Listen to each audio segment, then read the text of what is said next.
Yeah, Ryan. So we wanted to have you on the podcast because you've been flipping for a while and you're really experienced, and we're really looking forward to hearing what you have to share with us and our our audience. Awesome, So man. I appreciate you guys having me on. Yeah, I know it's kind of last minute, so thanks for taking it. Yeah. Well, what happened was I put a post out on Facebook. Obviously, I got a great network. Put a post out and said, "Hey, I want to get introduced to some high level guys. I want to make some new friends." Yeah, And one of my friends put us together. We got to talking, and I was like, "Man, we gotta have a real conversation and drop some value to people." dude, it's amazing how Facebook just connects people. Like we've met people, we've done business with people we met on Facebook, we've met guests on Facebook, like yourself. We've even raised money for flips on Facebook. hmm So fun it's deals on Facebook. yeah, it's pretty amazing. But for those people who are not familiar with who you are and what you do, if you could kind of give us a background on, who you are and what you do. Yeah. So my name is Ryan Scialabba. Soon to be next week, 25 years old, from Pittsburgh, PA. Run Urban Capital Group. We're a buy, fix, and flip company. We're basically mostly rehabbers, buy and hold guys out of Pittsburgh. Started off in real estate now 6 years ago. Was 19.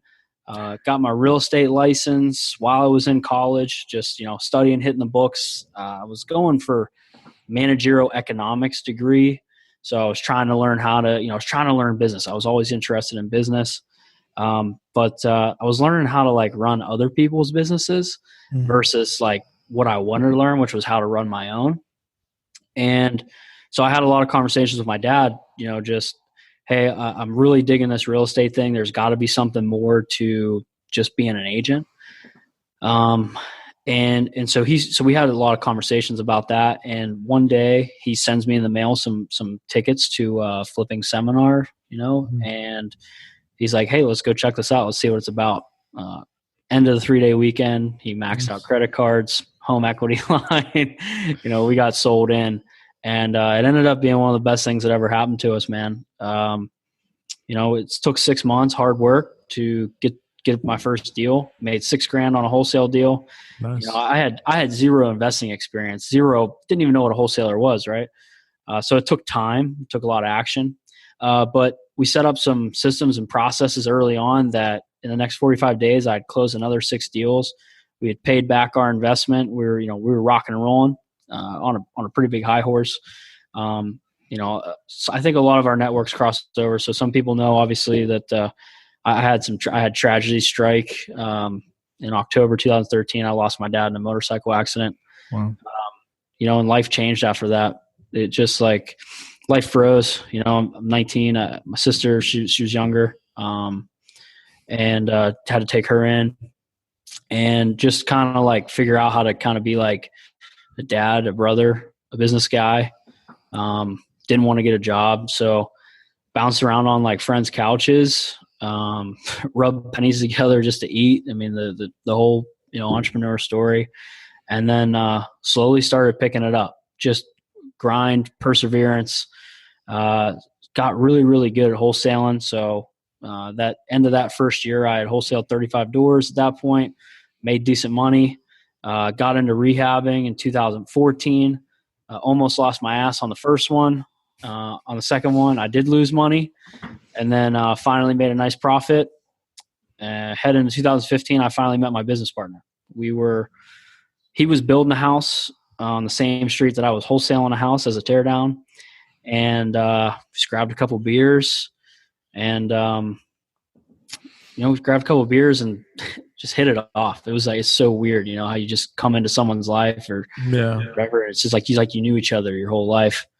30 days later, we bought our first 2 houses together. Now, fast forward to 2018. Last year, we did over $1 million. We got a team of 12 between our construction company, rental properties. We got a bunch of paid off rental properties. Nice. And, just loving it, man. Living life, traveling, having fun. So I know that's a short 6-year span, but, it's good. It's good. So yeah, kind of. Let's break that down a little bit.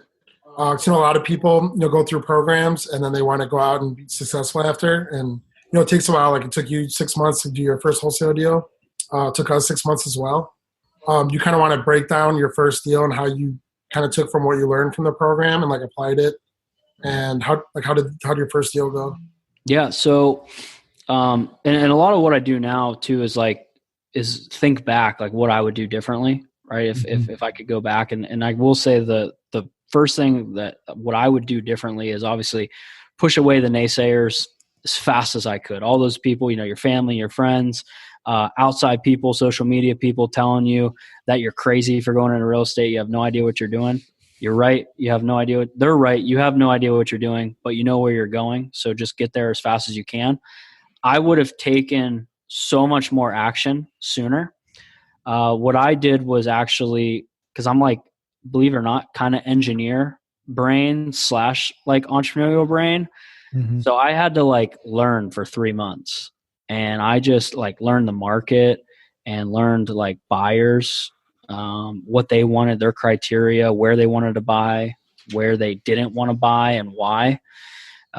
So I didn't go out and build a huge buyers list.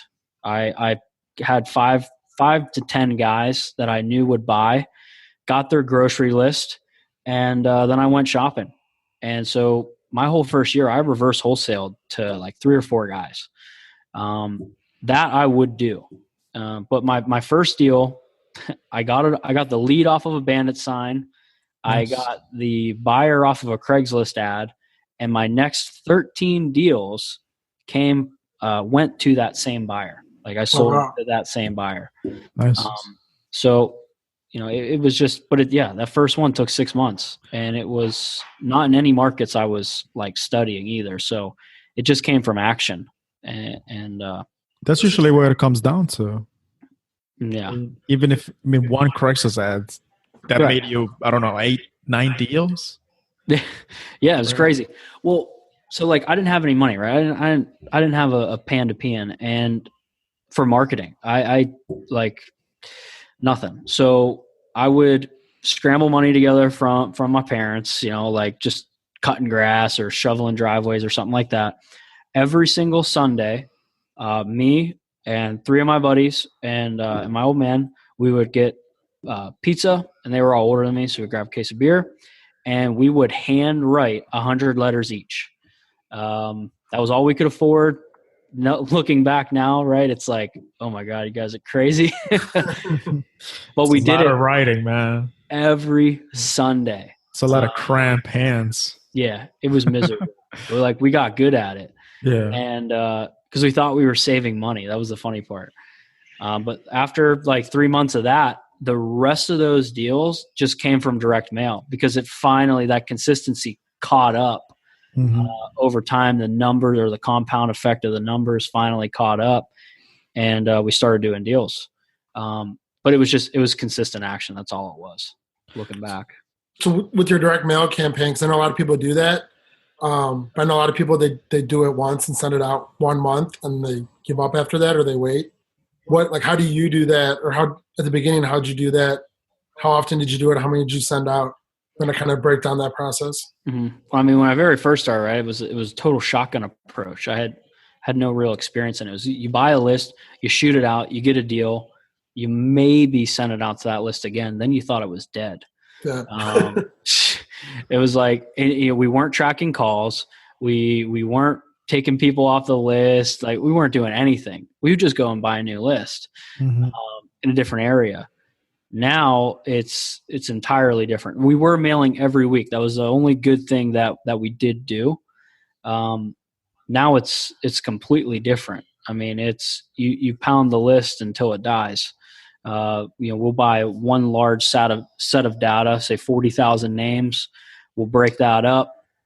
We mail about 15,000 pieces a month now, trying to get to 20. But we're sending consistently every week, and we're scrubbing the list, and we're resending it out. So we still do send mail every single week, sometimes twice a week, just to break up the calls. But what we'll do is we'll take one list and we'll mail it 4 times to 6 times a year. And we won't get deals sometimes for like 90 days off that list. Yeah, I mean, we've had people that contact us 6 months later. Yeah. They had the letter taped on the fridge, and they just haven't called you. Yeah. It'd be a year later. Yeah. So it's like, it's as long as you got good data, like that's the most important thing is the list. I guess what do you target? Like, what are your parameters as far as targeting people? That's good. So people like, you guys probably hear all the time, and people like hit all these motivated lists and all this stuff. We're like geo targeters. Basically, we have a avatar for a house we want to buy and neighborhoods we want to buy it in. I don't care what the situation is behind it. So we're more of a like consistent shotgun approach, if you will, now, where I want to buy ranches, capes, splits, split level homes built between 1950 and 1970 out in my suburbs. That's what I want to buy. That's all I want to buy. So not an inherited list, not a vacant, not a out of state owner, just every house that fits your avatar. Yep. Send it out. Yep. Don't care. Don't care what it is. Now, don't get me wrong. The only list that we do pull is our probate and inherited list. That's the only list that we specifically pull, because in Allegheny County, we have the second oldest county in the country. So I have like 300 probates a month. And we get a deal every single month, at least, off of just those probates. And so it's like, that's the only thing we consistently pull. Everything else is just geo-specific and that type of house. We don't care about the situation. Interesting. And it is, right? It's different than a lot of... I've never heard of that before, no. Yeah. I mean, do you just hit like full zip codes, or do you look at what houses are like that specific branch in that zip code? Yep. So like, let's say where do you gather that data from? So the nice thing is our county, Allegheny County has like a data CD you can buy every quarter, and it has every single rooftop in Pittsburgh. And in Allegheny County, it's 166,000 rooftops. And then you just go through and you just, you got to be an Excel nerd, but it has every county classification that there is. So you can separate and your list however you want. Date purchase, recording date, type of house, bedroom, square footages, school district. You can do whatever you want. I didn't find this out though until about a year and a half ago, and I started building it myself, which has come with its problems. Like when the Excel line when a line will skip in an Excel sheet and you send out 5,000 mailers to the wrong address. But then, we'll still buy them every once in a while just to check the data. So then at that point, I don't make any classification. I don't care if it's absentee owner or non-owner occupied. It's just, I want these 15 zip codes, 2 to 5 bedroom houses built between these years, owned for at least 15 years, and they got to be this style of house. And I'll generate a list of 20 to 40,000 and just, blast that thing forever. And we've been doing that for a couple years now, and it's been killing it. What have you found out your like response rates and your conversion rates have been from doing that? They were fantastic 3-4 years ago. Not anymore. Yeah, we were like 10% response. Conversions were over 25%. They were insane. Damn. Now we're at half, because we switched to postcards too. Obviously it goes down from there. We're at, I can pull up the sheet I have. We just did it the other day in the office. But we are at, and I'm not going to be able to give you exact percentages to the T like I usually want to. I believe we're about 0.5% response rate right now. So we've caught up to the rest of the country finally. 10% is insane, man. Oh, it was nuts. But again, remember, these were like Keystone Light handwritten letters, Yeah. So they probably thought it was from their grandma or something. Or they were awesome. Yeah. Long lost relative. Is it the envelope and the letter that's handwritten? Oh yeah, everything was. We live stamped them. We lick and sealed them. So now I'm at like a 0.5% response rate, but my overall like conversion rate that we just looked was 16%. for the last year of leads, calls. Just total calls, we were at 16% conversion. So that was really good. I'm trying to get that to 25. I think that's like kind of the golden target number. But then again, that would be a heck of a lot more volume, but that's just closing every closable deal is our goal, in our business. What do you like write on the letter? Like, what's your body content? Now it's just a postcard. Just says, "Hey, sell us your house." We're Home Buyers Pittsburgh. We're the most trusted home buyer in Pittsburgh, and lately we've been trying all different kinds of things. Like, I just did a campaign that I said, "We'll pay you the most for your house." Market's hotter than it's been in 10 years. You can get more for your house than you ever could before. Guy called us the other day. Goes, "I got 50 of these things on my fridge. You said you'd pay the most, so I gave you a call." Yeah, that makes Trying sense. all kinds of different stuff. That's awesome. Now, as far as other marketing strategies, what else have you focused on that you have noticed that gets you the most results? Because they all work, right? Like, if you do it for long enough, consistently enough, you're gonna get a deal eventually. Mm-hmm. I'll give you guys a crazy number. Right now, we are converting 40% of agent leads. I mean, it's insane. Just like leads that agents bring you off the MLS? Off market pocket listings, we're converting 40% of those. So agents obviously is my ticket. We, like, I would say in between 2 and 3 years ago, I, heard from other guys, you gotta spend the time working with the agents that just buy or just get the listings of your type of property, right? Deal with your type of clientele. So what we did was we went into the MLS, and we do this every 6 months. We go and we look at all the sales in the price range that we typically buy in, the house that we typically buy. Froze there for a second. Wow. I think his internet went out. Let me pause the recording real I don't know if you could hear us after we started talking again. Yeah, I don't know. We paused the recording, so. But anyway, let's go back to what we were talking about. You were saying realtor leads, because that's actually the way that we found a lot of our last deals too. It's so awesome when you really like break it down, right? Let's say your average cost to buy a house is like $4,000. Okay, that'd be pretty average. So if you value your networking time at $100 an hour, I mean, how more willing are you going to be to go spend 40 hours with the right agent building a relationship just to pump out one deal a year? But we all know, being on the other side of that one agent, the right agent, is just going to do one deal a year for you. They're going to do 3, 4, 5, and that relationship goes on as long as you continue to manage it. And so it's just an allocation of time versus money, when it comes to marketing. And that's why, like, okay, we do large scales of direct mail, right? Well, at the end of the day, we're still under $4,000 per buy, that's great. I'm super happy with that. So as long as I spend my time the same way, I'm just as happy. And we're finding that agents are just paying so many more dividends than direct mail as far as a long-term game goes.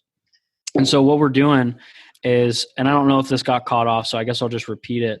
We're going back into the MLS. We're looking at the previous 6 months, in the neighborhoods that we're buying in, the same price point that we're buying in, seeing which agents close those deals consistently. And we're just reaching out to them, and we're building relationships. They want more consistent deals. They want easy money. And right. if you handle 90% of the transaction for them, that's easier money. If you do more deals than the average buyer, that's more money.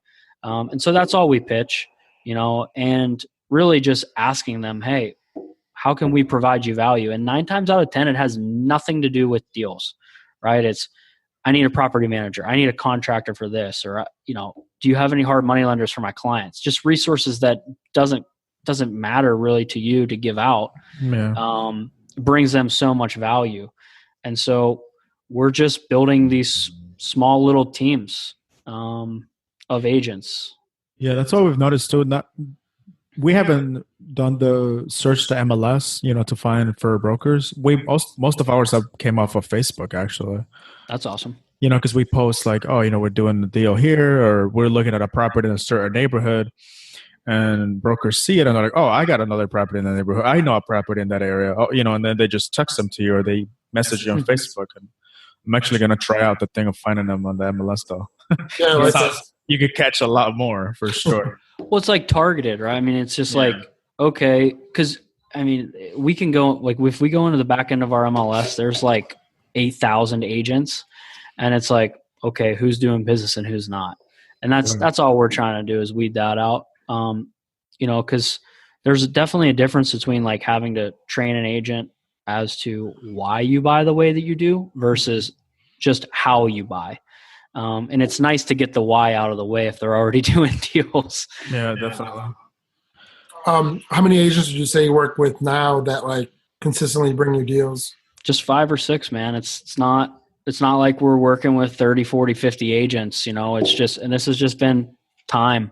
I mean, we're a couple years in now, but we'll do 15 to 20 houses just off of agents, not like the MLS itself, from behind the MLS. And so it's just, I just try to do that one at a time and preach to our guys, hey, it's just one agent at a time. Cause we've done the email blast to the whole, I've gotten ticked off before, like, and just email blasted 8,000 agents and realized that, that's not a good strategy. So it's just one at a time. Yeah. So let's take it back a little bit. When you and your partner met up, how did you know, or how did you guys decide that it was going to be a good partnership? Because it's the hard part, right? It's like, how do you, like, that's the person that you're going to be with every single day, probably a lot more than usually with your significant other. Yeah. It's like marriage. 9-10 hours a day, whether you're looking at deals, analyzing properties, all that. How did you make that decision that you guys were a good fit? It wasn't professional. I had a contractor problem and he had a problem buying houses, and that was basically it. And we could drink a couple beers together and we liked each other. We had no idea where it was going to go. Interesting. I mean, it was, I hate gut instinct, but it was total gut instinct as to just, we're both good, honest people, and we shared visions for what we wanted to build. And a lot of that just aligned, and it just felt good. Yeah. And I think we had we had a tremendous amount of transparency into like our lives. Like we laugh at my partner's first question to me before we bought a house was, what kind of baggage do you have? And it's, like I said, it's not professional, but it was, do you have a dog? Do you have a wife? Do you have kids? Like what we want to build a multi-million-dollar company, but if you're not willing to put in 80, 90, 100 hour weeks for the first 2-3 years, how are we going to get there? Right. And so our situations were the same. Our mindset was the same. And just our previous, background experiences just kind of made the risk worth it. I mean, you guys complemented each other, right? He was looking for deals, you were looking for construction. It just makes sense. He's the yin to my yang, He does everything I don't want to do, and I do everything he doesn't want to do. And so a lot of things really did fall into place for us. And I won't say that it's luck, because I'm a believer of you create your own luck, but there's definitely some kind of, alignment up there that made that happen. I mean, if you didn't have a deal in that area, you would have never met him. So you put in the work to get that deal. That's what I'm saying. Right? So, I mean, what do they say? The harder I work, the luckier I get, or something like that. Dude, I believe in that so much. I think you create every opportunity that's put in front of you, good or bad. Now, how many deals did you guys do your first year? First year we bought 16 houses and we sold 9. So it wasn't, it wasn't a lot. I think we made like a few $100,000 at the end of the day. And we were so small-minded. Like we thought we were running towards like scaling our business, and we were running completely away from it by the way we were managing things, like contractor wise, just buying wise, financing wise. So we ran into cash flow problems. We ran into contractor problems. Everything that you could imagine we ran into. The only thing we were able to do was buy good deals, and that's why we made money. Now, to finance all of these, was it hard money? Yep. Straight hard money, 15 and 1, 15%, 1 point. But we weren't getting 100% financed, and we didn't have that much money to begin with. So once we had 3 or 4 projects going, $50,000 disappeared very fast. You're figuring $6,000 to buy them, 5 to 10 to get the project started. Mm-hmm. Money disappeared, and we were like, well, why the heck aren't we making any money? And we figured out, okay, well, it's the way we're borrowing money. It's the way we're rehabbing them. We're taking too long to sell them. So we had to change things up. First thing we did was we had to change our cash flow. So we had to change the amount of money going out the door, right? Mm-hmm. And so we had our lenders defer our interest. And it was just, I know it's simple things, but you don't think about it, right, until you're too deep. And so we had them defer our interest 3 months to let us get our, construction done. We had to get 100% up front. So now all we had out was that first 2 weeks before we got a draw. But then once you start getting to 5, 6, 7, 8 projects, you're right back to $100,000, $150,000 out. Yeah. How did the conversation go? I mean, you obviously had to build a relationship with your lender at that time. Mm-hmm. Was it just asking like, hey, can you defer my interest and do 100% financing instead of 90 and 85? I think like you guys, I don't know if you can tell, but I'm like super open and super transparent with everything, good or bad, no matter what. It's just the way I roll, and it's all about proof of concept, right? And so I brought our hard money lender in, and I was like, hey, here's why we're having cash flow problems. It's because of X, Y, and Z. And if we didn't have this problem, we could get your money back faster. Or it would be more secured, because we're not having to worry every single day about, paying this contractor on Friday, things like that. And we just had an open and honest conversation. And he was like, he saw that as a notch on our belt to like track record, to where he was like, wow, I really respect that. Makes sense. It's simple, right? It's just super simple. And he just respected it. And that has grown to where now with our lenders, like we'll be like, hey, we're going to implement a new system. We're going to try it. And if it works, we'll run with it. If not, obviously, we'll whack it and we'll go back to the old way. And, it's just trust. It's trust. So during that process, like at the beginning or going through those, if you had 6, 7, 8 going at once, did you have to raise outside capital from private lenders and gap funders? Or did you just work with the lenders that you were working with, the hard money lenders? No, we didn't. I mean, we didn't take a paycheck until June of 2017. We did not take any money from the company until then. Luckily, I was coaching and speaking for an education company, and so I had some side income, just enough to pay the bills, and lived very frugally. And my partner had his rental properties, and so he did the same. Lived very frugally. Every single dollar we made, we invested back into the company. And so that's why I say like proof of concept. We did it over the last 3 years with all of our money, minus purchase and rehab for running the business. Now, when it came time to hire your first employee, how did that decision come about? Was it because you didn't have time to be answering all the calls, or was it out of just pure necessity, or was it because you wanted to scale, or you did it ahead of time, or how did that come about? Because it's always the hard part, right? It's like, when do you hire your first guy? Am I even going to have enough money to pay him, right? Mm-hmm. I tried to hire 3 of my friends before we ever hired like an actual employee, and I failed them every single time, just by not treating them like an employee. right? And just, I guess, trying to fill voids that I didn't want to do, or I didn't know enough about, or I thought I wanted to pass off. And so I didn't have enough expertise to hire them, and ultimately failed them. Our first true hire was who is now our operations manager.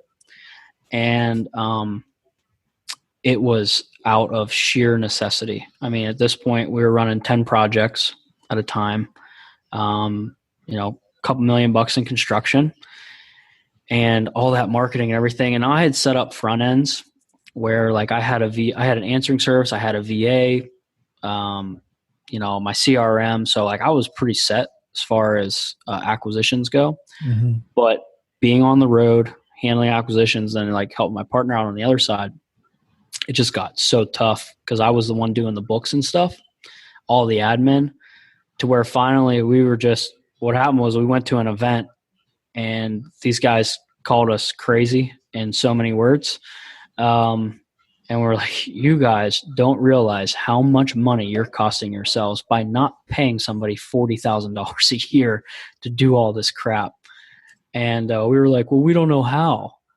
And they were like, do X, Y, and Z. And all we needed was reassurance. Like we always say, reassurance is very expensive. And that's what it was. And we didn't know what the heck we were doing, but we did it. We let the Todd, who's in our office now, we let him know, hey, we're going to be 100% honest with you. We don't know exactly what we're doing. We're a ground floor, startup company, if you will. And we're looking for someone to grow with us and just solve problems and take things as they come.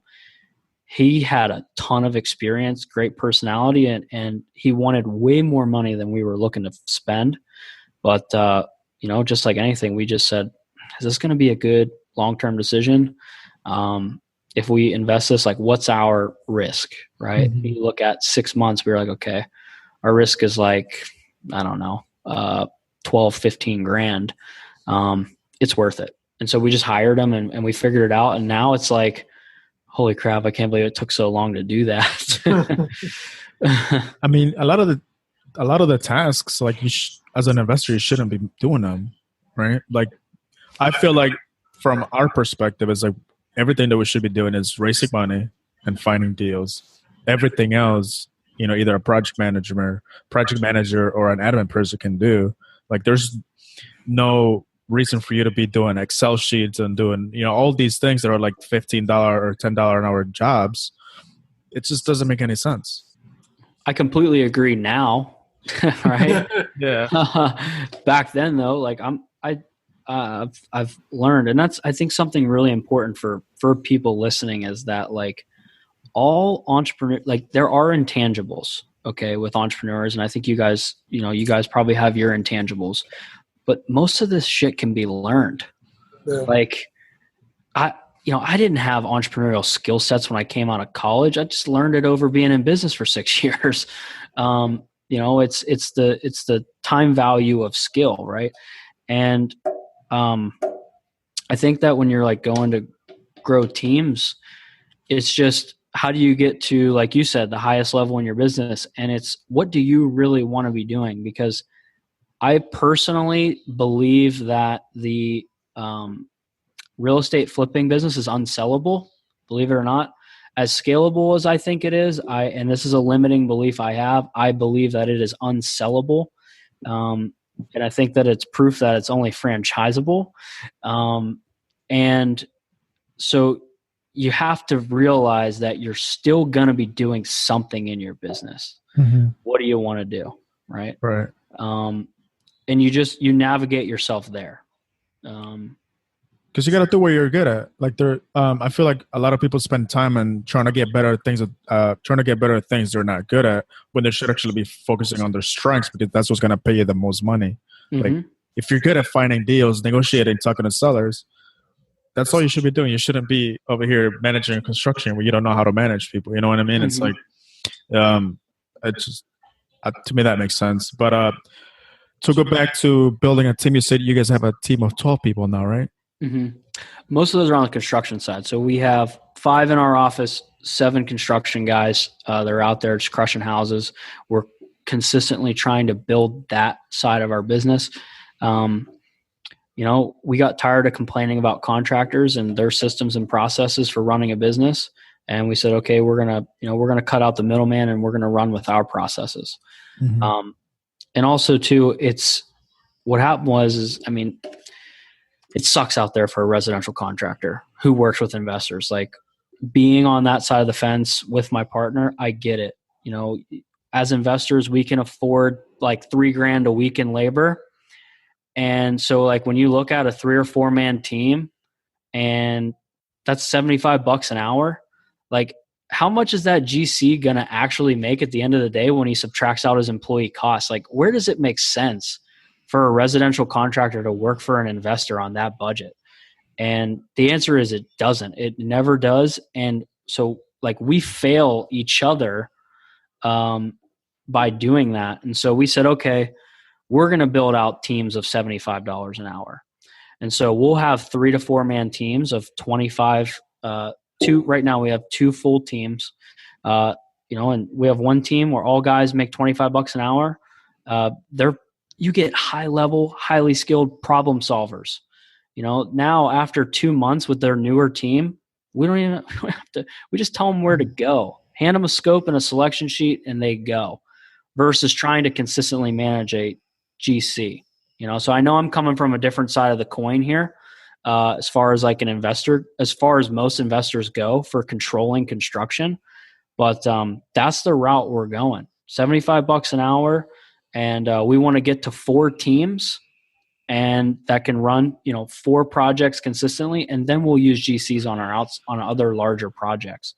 But for small residential flips, man, it's tough out there for those guys. Yeah.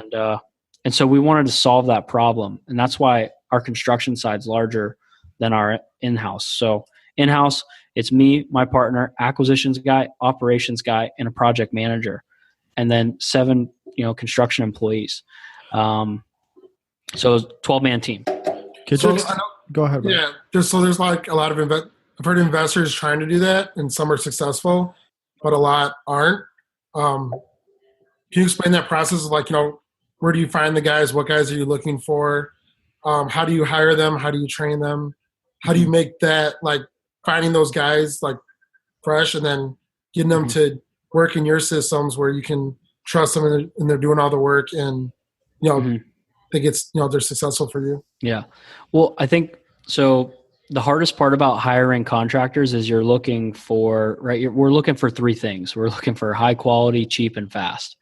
You only get 2. You only get 2 of those. I love that meme because it's so true.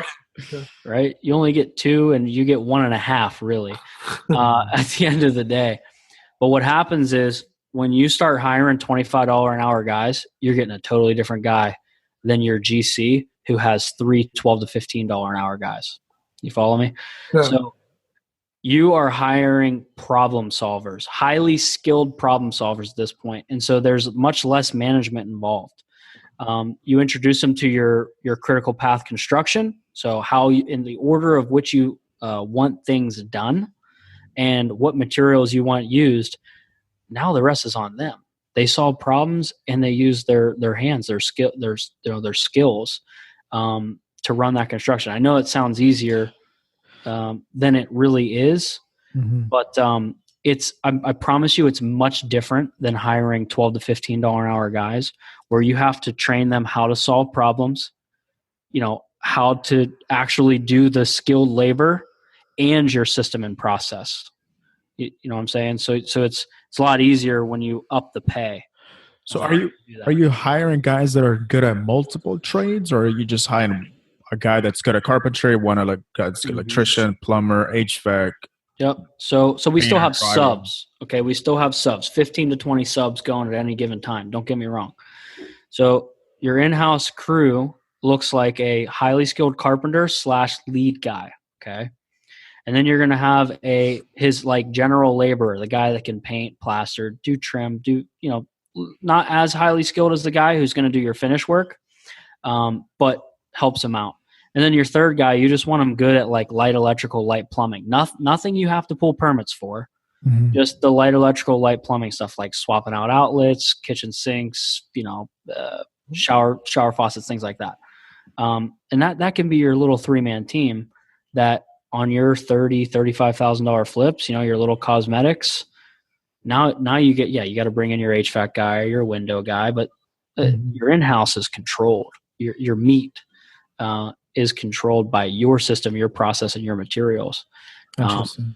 Which I know, different perspective. Yeah, well, I've never thought about it that way. Because on our side of the business, like on my side of the business, I manage the projects, and I've most of the people that we used to have either been GCs or subcontractors. Never really thought about hiring like hourly guys or anything like that. Mm-hmm. And I think you have to be super committed to it. And I will say that it is both scalable and harder to scale. But we have found it over here, and I know any investor could say this, it's super hard to find good contractors. Yeah, of course, it's very hard to find good contractors that work within our budgets and still put out high quality projects in the time manner we want. It's always going to be hard. So we still look for that ace in the hole. 9 times out of 10, these are just beat up guys. They're tired of getting beat up by investors. They're tired of getting beat up by retail clients. So they just want to go to work and be a part of a good culture and get paid for what they want to do. And so that's how these guys come to us. And we're not even a year into this side of it, but it has been so great to just really learn it and get experience from the guys that get knowledge from the guys that run big construction companies that are really helping us out. So it's not just us figuring this crap out. So how do you find guys on this, 3-man crew? Like, what's the ideal guy look like that you're going to hire? What are you looking for in somebody that's going to be, your employee in your construction crew? Our ad says we're looking for problem solvers. Kid you not, problem solvers that that are high level carpenters. But it's always problem solvers first. Because Ricardo, running projects. What are 90% of your calls? It's just, hey, how do you do this? How do you do that? How do you do this? Right? It's just they want to talk to somebody. Resourcefulness is. That's right. Key.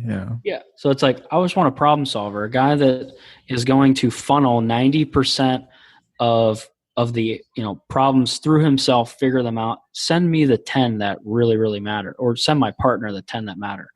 I get to see a lot of this from the outside.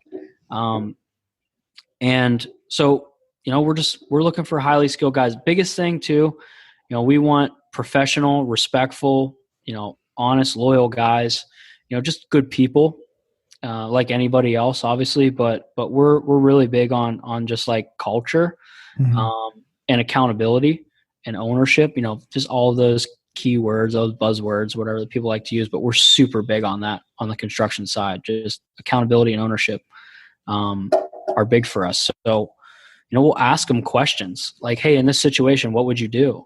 Right. And you figure out if they're a quick thinker.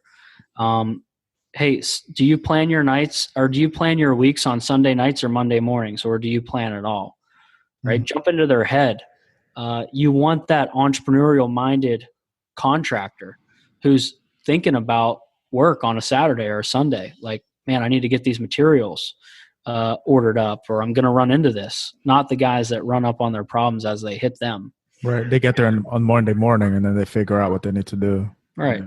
You want them going to Home Depot at 6 on the way to your job, not going to your job at 8 and then Home Depot at 10. Spend an hour and a half at Home Depot, get to your job at 11:30. Then they're going to go lunch at 1. Yeah. Right. So it's just a different mindset.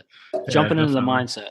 Something I want to touch on, because people get in this business and, they either get good at, finding deals or raising money or managing the contractors or a variety of that. But something that people don't really talk about a lot that I think affects a lot of investors are the systems and structures that you need to have for your business around all the different aspects and all the hats you have to wear. And to run a scalable business like you are, I'm sure you have some good systems and structure in place where people know how the business runs, it, and you give that out to your team. Can you touch on that and maybe give some advice for how to get that up and going and, how you run your business as a whole? Time is your best system, I think. If we don't some guys are going to listen to this and they're going to be like, this guy's full of crap. We don't have a company manual. We do not have systems, procedures, we don't have all this paperwork. Okay. Mm-hmm. Don't get me wrong. I have a series of checklists in the order of which things get done. And I train guys on how I want them done, or with the mindset of how I want them done. Or, just really that's on my side of things. Same thing with our contractors. You gotta, there's ways that things get done, right? Like you look at like a sales process. You send mail out, lead comes in, you answer the call, you put it into your system, you do a desktop analysis, you go out, see the property, make your offer, put on a contract. Now you go into a closing process. Mm-hmm. Those are all things that you can write down, and now somebody else can manage that. Okay. We have an 11-step sales process, but it's one sheet of paper that is literally the steps as to how it gets done. I'm just going to, on what needs to get done, I'm going to train you on how it needs to get done. And that is done over videos like this. I use Camtasia, or Screencast sometimes too. I just ponied up and bought Camtasia finally.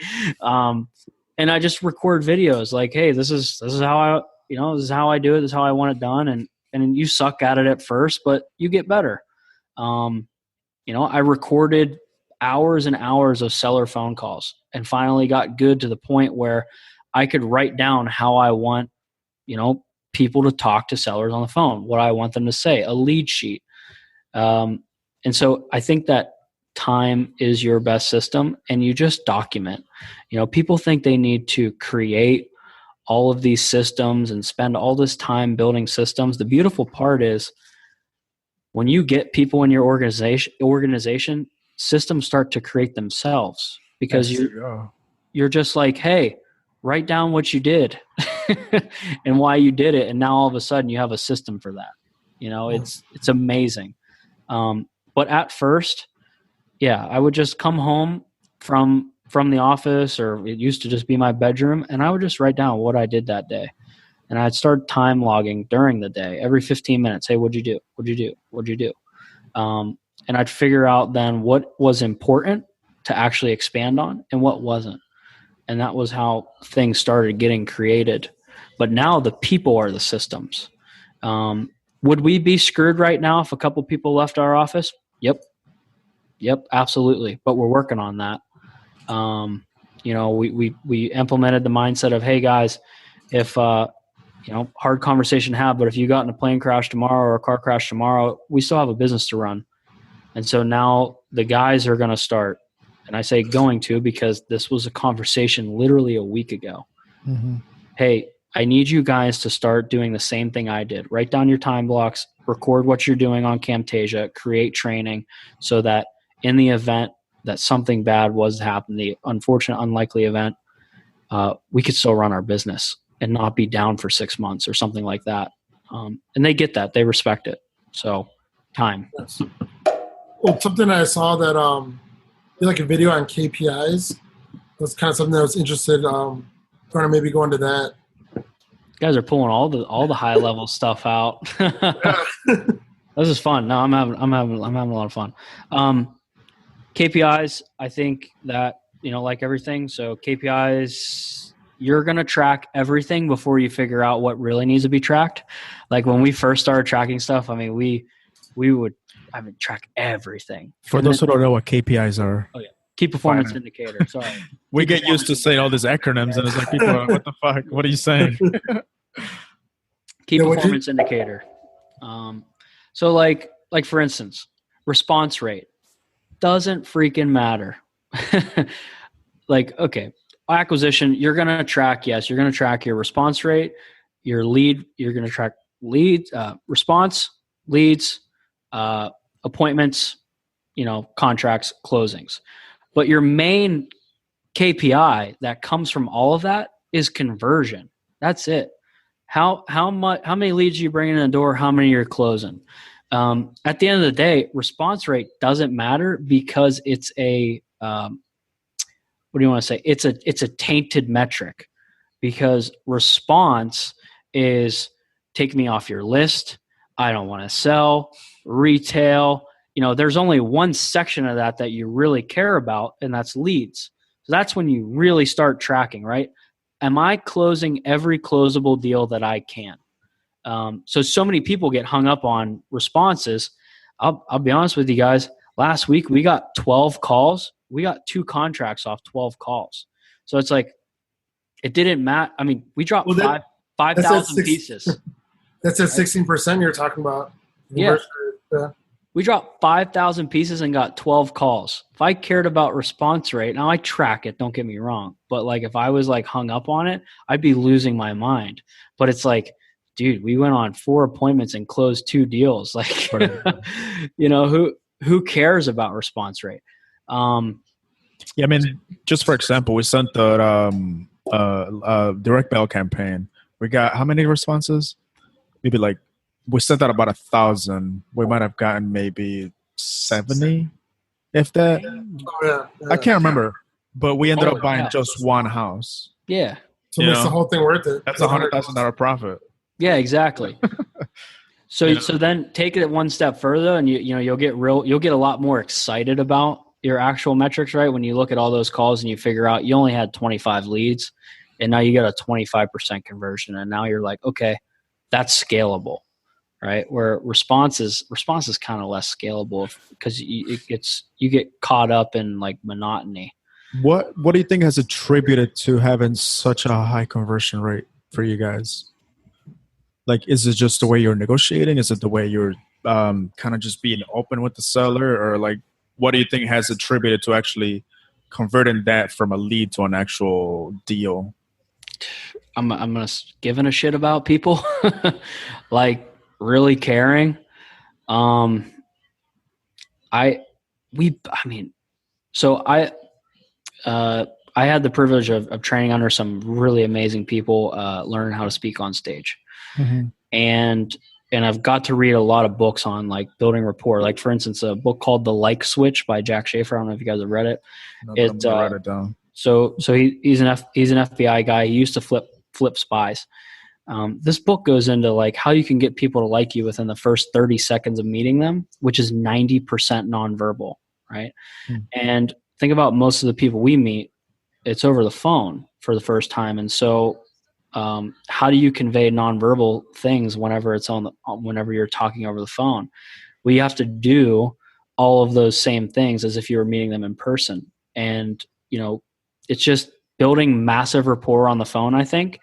And to make a very long story short, and I know I'm a rambler, people do business with people because they like them. 9 times out of 10, we're not the highest offer as far as money goes, but people want to sell their house to us because they like us. Because we were open with them, we were honest with them, we showed them numbers, and we were super excited about bringing them through the house, after the rehab was done. Just like all those little emotional things that have nothing to do with the numbers. That's what we really focus on. And it makes such a big difference, I think, as far as acquisition goes. No, I guess you're spending a lot of time talking to them before you even go out, or like, that's what I'm trying to figure out. Like, because we've had people who work with us, and they spent all this time on the phone trying to build rapport, blah, blah, blah. And then it's been a half an hour call, 45 minutes, and it's just not a deal. You just spent 45 minutes on a call. That's not going to happen. Yep. You know what I mean? Like, how do you, I guess I'm trying to figure out, like, how do you cut the time down, right? How do you be more efficient? Right. How do you build more rapport without having to spend an hour on the phone on a deal or on a lead that's not even going to happen? Mm-hmm. Well, you don't, right? I mean, you've got 5 factors that decide whether or not we go on appointment. So, address, obviously number 1. If I don't want to buy the house, I'm not even, if I wouldn't even think about buying the house, if I don't know anybody that would want to buy it, I'm not even, hey, sorry, this isn't in our criteria. But But so it's address, condition of property, motivation for selling, price, and are you willing to make a decision today? Those are your key factors, right? But all I need to do is pull out those 5 things while having them talk the whole time. You know what I'm saying? Mm-hmm. So people like you more, and I learned this from the like switch. People like you more when you make them. Sorry, I put the light switch, not the like. Yeah, Like. Sorry, but people, and I'm stealing this quote from him. People like you more when you make them feel good about themselves, right? And so if you tailor your language on your call, but get your 5 key points, you can get on and off a call in 5, 10, 15 minutes on that initial lead call. Because it's just, hey John, we'd love to create a win-win situation with you. If it feels good, great. If not, no biggie. We know we can't buy every house. Tell me a little about the house and the situation so I can see if I can help. Mm-hmm. And they just talk. Right now, you're trying to figure out what's the condition of it. John, can you tell me a little bit about, just change your inflection. Like you guys both have podcast voice, so I know you kill it on the phone. It might just be questions, and you just you have that intent and focus of building rapport, getting your 5 key points, and getting off the phone and saying, hey, I really look forward to just talking more about this, seeing if we can help out on an appointment. And then now, you spend 30, 45 minutes with them there. You're still going to be an hour into it. But these guys that say they spend 5-6 hours with sellers, I'm like, what the hell are you doing for the 5? Like, you only need an hour to close. Now, I guess we're just going to get really into it, might as well. Do you have your guys set up the appointment on the first call? How do you even know that you want? Do you do your research before you set up? Before you actually make the call, so you actually know where the ARV is going to be at, and then meanwhile in the conversation, you can get an idea of where the repairs are going to be at. So by the time the conversation is done, I guess you could figure out whether if it's worth going or not. Mm-hmm. So this all goes back to our geo-targeting as far as marketing goes. When someone calls, I know what that house is worth, and so does our acquisitions guy. As soon as we get the address, because we'll track it through a phone number, that zip code went out or whatever, that school district went out, comes through CallRail, has its own number, and and we're buying ranches. And so the average ranch in Pittsburgh is $140,000.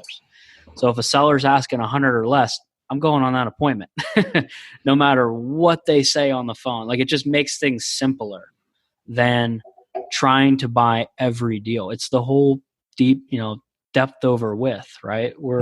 We buy 4 or 5 different types of houses in, there's only those types of houses in the neighborhoods that we really buy in. Mm-hmm. And so it makes life simple to where you're not getting so caught up on numbers, and you really can focus on building a relationship with the person, Interesting. What's CallRail? CallRail, it's just like a phone integration software or whatever. I think that's what they call it. It's like Google Voice. You can go on, get phone numbers. I think it's $2.99 a line per month. But what you can have up to 10 phone numbers. I think I pay $30 a month, up to 10 phone numbers, and you set up call flows. So if you want it to ring your phone and then Matt's phone and then an answering service, you can do that. Or go straight to voicemail, whatever you want to do. But it just keeps everything in one place. So you don't have I used to have Skype numbers, Gmail numbers, cell phone numbers, all that crap. Yeah. We'll check it out. Is there anything else you wanted to ask, Matt? So we can go into the questions. No, let's go into the questions. Awesome. So these are they're not really a speed round. It's more take your time. I'll make it I won't ring. Well, it's funny. But we're doing at 25, which is not that. Let's just skip that one. What was your first business idea, and what did you do with it? Very first business idea, I was 7th grade, economics class. We had an entrepreneurship game. and we had to pick an item. We had $100 to spend, and we had to turn a profit in 2 weeks. So I bought lanyards off of eBay and sold them to every single junior and senior in our school and won that competition. But then from there, it went to speakers, concert tickets, dirt bikes, cars. Because my dad, same thing as we do in our business. My dad would fix up the dirt bikes and stuff. I would find them. He would fix them up. I would flip them on like Craigslist, and I did concert tickets all through high school on Craigslist. So a lot of flipping. Nice. What habits help make you successful? Really caring about, I'd say really like caring about details, but not like getting hung up on them. Mm-hmm. So like, I care about how things are done. Straight grit, perseverance. When I was 19, starting in this business, I heard everything. No one's ever going to trust you with their money. No one's ever going to sell you a house. No one's ever going to work for you. No one's ever going to buy a house that a 19-year-old kid renovated, even though I never touched a house. All of those things, and just basically sticking a middle finger up to the haters, if you will. Another meme there. And knowing that I was going to figure it out. And probably the third, I would say if there's three things, it's like seeking knowledge. Like I am a nerd. I just love to read. I love to learn from people. I want to get on high level calls like this and just create relationships and constantly learn from guys so that I can get better in my organization. And like good is just never good enough. So I think those things. Okay. Do you have a morning routine? No. No, just get up and go. Dude, I've tried. It's hard, man. Like for like 3 months did the gym at like 6 a.m. and then would come home and get on computer and write blogs. And I was like, F this sucks. And then like, I was like, who am I doing this for? Am I doing this because someone told me to on the internet? Am I doing this because I want to? And I was like, you know what? I don't want to get up until 7:30, 8 o'clock. Like, I don't want to go into the office until 10 o'clock. I don't schedule anything before 11 o'clock except for closings. Like, I don't want to do that shit. So I'm not going to do it. So no, I have a coffee and I relax in the morning and I read. If that's a routine, that's a routine. Hey, that's your routine. I think it comes, like you were saying, it comes down to what you actually want to do, right? Like it always goes back to that. For some people, it's just switches it on in the morning, having like, a set schedule of things to do. But for some people, like, man, he stays up until 2 a.m. every night, wakes up at 10. Ricardo's a hater. But that works for him, right? Like what works for me is getting up at 5 in the morning, and by, that's just what works for me, right? That is my partner. He'll text me at 6. You up? I'm like, no, obviously. Right? And he's text like, him back at 9:30. Yeah. Nope. He's like, we're losing money, and I'm like, no, we're not. Ricardo's asleep by 10, and I'll send him texts between like 10 and 2, and I'm like, he'll see this when he gets up. Yep, same. If you get the chance to start over, what would you do differently? Man, I get asked that question all the time, and I'll be honest with you, I'm in this for the journey. So I love where I am. I think that everything that is going on in my life is because of decisions I made, and I am very happy. I honestly don't know where I want to go. I know that's crazy too. Mm-hmm. Like I don't ultimately know what I want. I don't know how much money a year I want to make, because I certainly don't need all the money we make. And we don't take it. I live off $60,000 a year. Like I don't need a bunch of money. So I wouldn't do anything differently. I'd probably build a team faster, but, man, I'm super happy. I guess another angle on that question, if you had one piece of advice to someone just starting out, what would it be? If you are lucky enough to be like below the age of 30 and have an urge to take a risk, you should definitely do it. And because there's no risk when you're betting on yourself. And so, yeah, I think that you have all the time in the world to make mistakes, to fail, and to still be successful. And if you're over 30, I'm sorry, I don't really know what advice I would give you. It'd probably be the same thing. If You still got a long time at 30, man. It's only 30 years old. If you freaking hate everything you're doing right now, if you hate your job, if I would stack 6 months away and quit, that would be me. I would live as frugally as possible, stack 6 months away of whatever living money, and I would quit. I would walk away 100%, no matter what age I was, and I would figure it out. But that's just me, and that might not be the best advice for people. What is one thing that you find to be true that most people would disagree with? Lots of stuff. I'm an oppositor. I think that again, I said this earlier, you are 100% responsible for everything that is going on in your life. Like, you have to take ownership for everything that is good as you do everything that is bad. And too many people are victims today, and we catch a bad rap for our age group because of the way we were raised, blah, blah, blah. I think that's mainstream BS. And I actually find that 90% of millennials are actually badasses, but they've been told too long that they're not, because they've been labeled millennials. And I think that it's super interesting when you look at that, and it would be awesome if everyone would just go out and crush it. It's what's called ultimate accountability, is being accountable to your own person.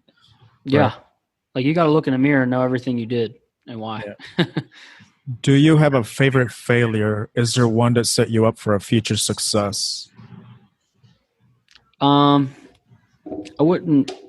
Yeah. I mean, I got canned from pretty much every great gig I've ever had. One being speaking on stage. I didn't quit. They canned my ass.